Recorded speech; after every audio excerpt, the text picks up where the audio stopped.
Misi curi 3 poin di laga away perdana hilang Sriwijaya FC gagal karena kalah dengan skor 1-0 dari Dejan FC di Stadion Rumput Sintetis Kerasakti Tangerang Selatan, Sabtu 7 September 2024. Sriwijaya FC kalah karena gol semata wayang Dejan FC yang dicetak oleh Wawan Sumadi mendapatkan terupas umpan panjang pada menit 11.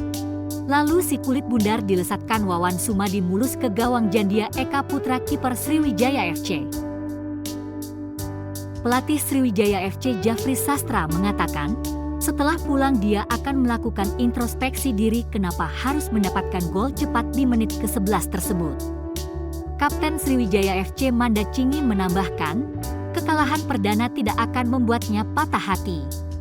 Dia bersama pemain lainnya harus move on dan fokus ke pertandingan berikutnya.